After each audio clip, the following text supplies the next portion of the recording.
आज से ठीक 1000 साल पहले महमूद गजनी के द्वारा श्री सोमनाथ मंदिर का विध्वंस किया गया था, जो 12 ज्योतिर्लिंगों में सर्वप्रथम माना गया है, जिसके विषय में कहा गया है कि सोमलिंगम नरोदृष्टा सर्व पापो प्रमुच्यते लभते फलम मनोवांछितः मृतः सर्वम समाश्रयेत। ये माननीय प्रधानमंत्री जी ने भी आज जो इसके अपना विचार व्यक्त किया है उसमें इस श्लोक का उद्धरण दिया है कि अर्थात सोमनाथ एक ऐसा लिंग है जिसे देखने मात्र से पापों का नाश होता है, पुण्यों की प्राप्ति होती है, मनोवांछित फल प्राप्त होते हैं और स्वर्ग का मार्ग प्रशस्त होता है। यह सिर्फ एक आस्था का विषय नहीं है, इसका महत्व भारत के लिए क्या था और आज ही इसको याद करने की आवश्यकता क्यों है, इसके लिए मैं ध्यान दिलाना चाहूंगा कि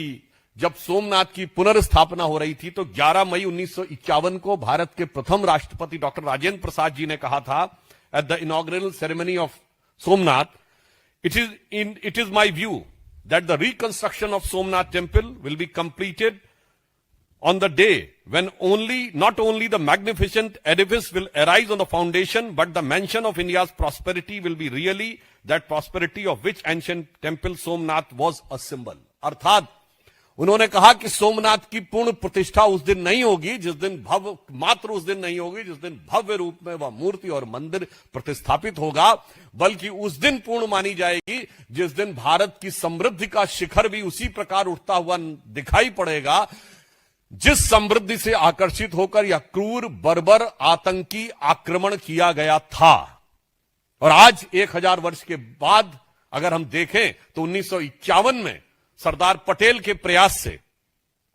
और जवाहरलाल नेहरू जी के पुरजोर विरोध के बावजूद प्रथम राष्ट्रपति डॉक्टर राजेंद्र प्रसाद जी की उपस्थिति में